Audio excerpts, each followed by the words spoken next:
Hey, Curious Spexel. Why the long face? Oh, hey, Brian Spexel. I want to start watching Mahotsukai Precure, but I keep hesitating because it's so long. Like, what if I end up not enjoying the show even after I spend so much time watching it?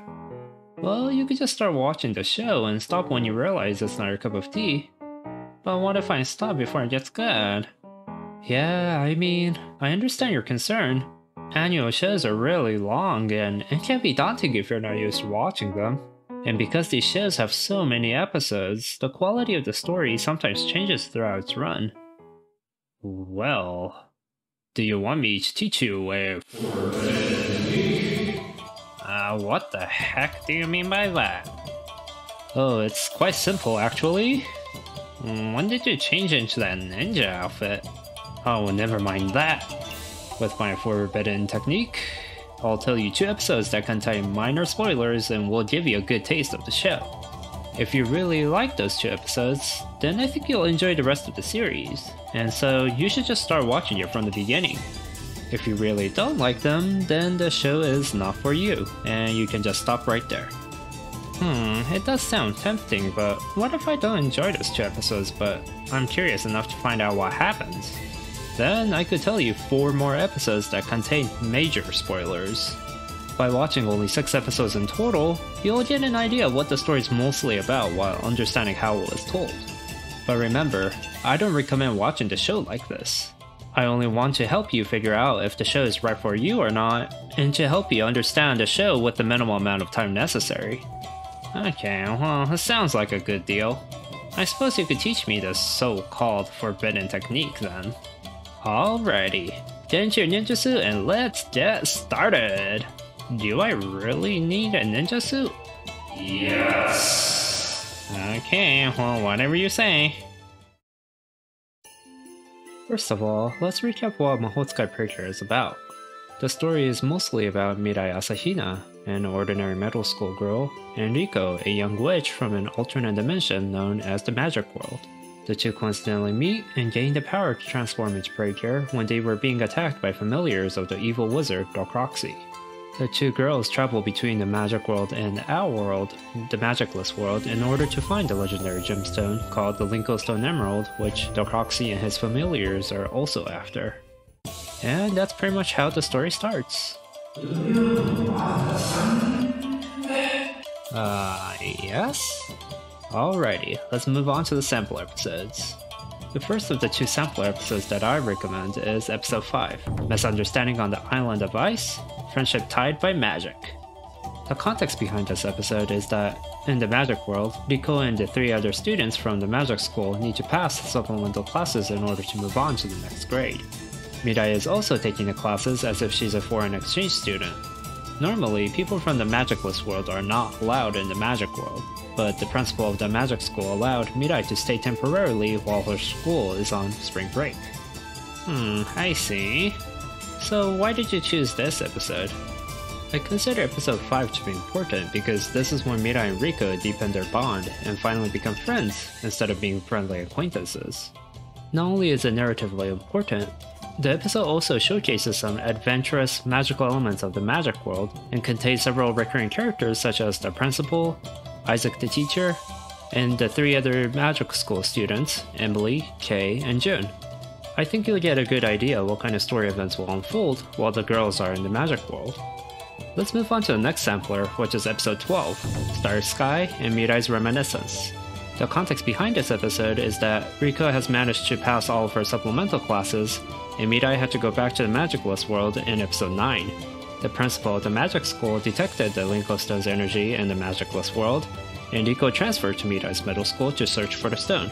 Because the residents of the Magic World don't have a last name, Riko names herself Izayoi, which we've discussed the poetic meaning of a while back. I consider episode 12 to be a good sampler episode because it discusses one of the themes of the show, which is how meeting new people and going to new places gives you insight about yourself. This is one of the more heartwarming episodes and showcases how sentimental the story can get sometimes.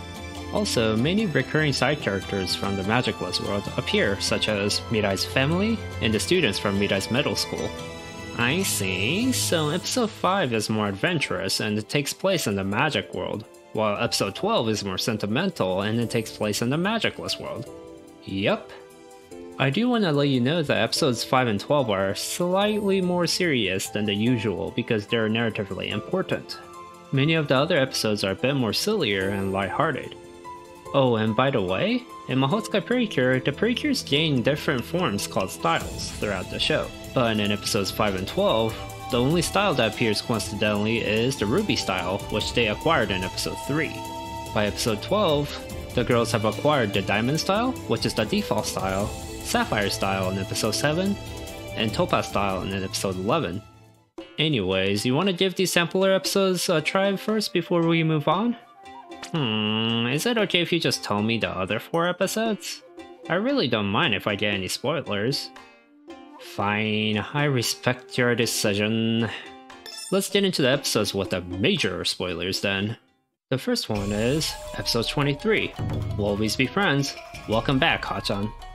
In episodes 5 and 12, there's a small baby fairy called Hachan, who is one of the mascot characters of the show. In episode 21, she disappears at the end of the battle against the evil wizard Darkroxy, after using her powers to cleanse Darkroxy's soul that was tainted by dark magic. Hachan rapidly grows up to look like the same age as Mirai and Riko, and technically appears in episode 22, but as a mysterious girl. I think episode 23 is very important because not only does Hachan get introduced as Pure Felice, who transforms by using the Linko Stone Emerald, but it also discusses another theme of the show, which is how words and communication of genuine love and respect can change people for the better. Hachan learns the importance of words and gives herself a new name, Kotoha Hanami, which we also discussed in the past regarding its meaning, along with the origin of the Japanese word kotoba, which means words. Finally, the last 3 that I'll recommend are episodes 47, 48, and 49. Is it Mahoutsukai Precure 50 episodes long? Or skipping the finale? That's because episode 50 is an epilogue, and the story for the girls technically ends in episode 49. Well, it seems like we're skipping a lot from episode 23. Let me first explain what happened in the story, and then explain why we're skipping them. The overarching story regarding the search for the Linko Stone Emerald ends along with the battle against Darkroxy, and the story enters a new arc. After Kotoha comes back, the show focuses on her for a while. After that, the members of the chaotic deity Deusmast appear, and the show focuses on a fairy named Chikurun, who is being threatened by the villains to spy on the girls. The stories with Chikurun are good, and his relationship with Deusmast is thematic because it illustrates a relationship built on manipulation through fear, which is the opposite of how the girls built their friendship. However, I think those episodes were more supplemental rather than a necessity to understand the show. The only important information that came out of this arc was that Kotoha is the inheritor of the powers of Mother Rapapa, who is the mythical mother of all life in Mahoutsukai Precure.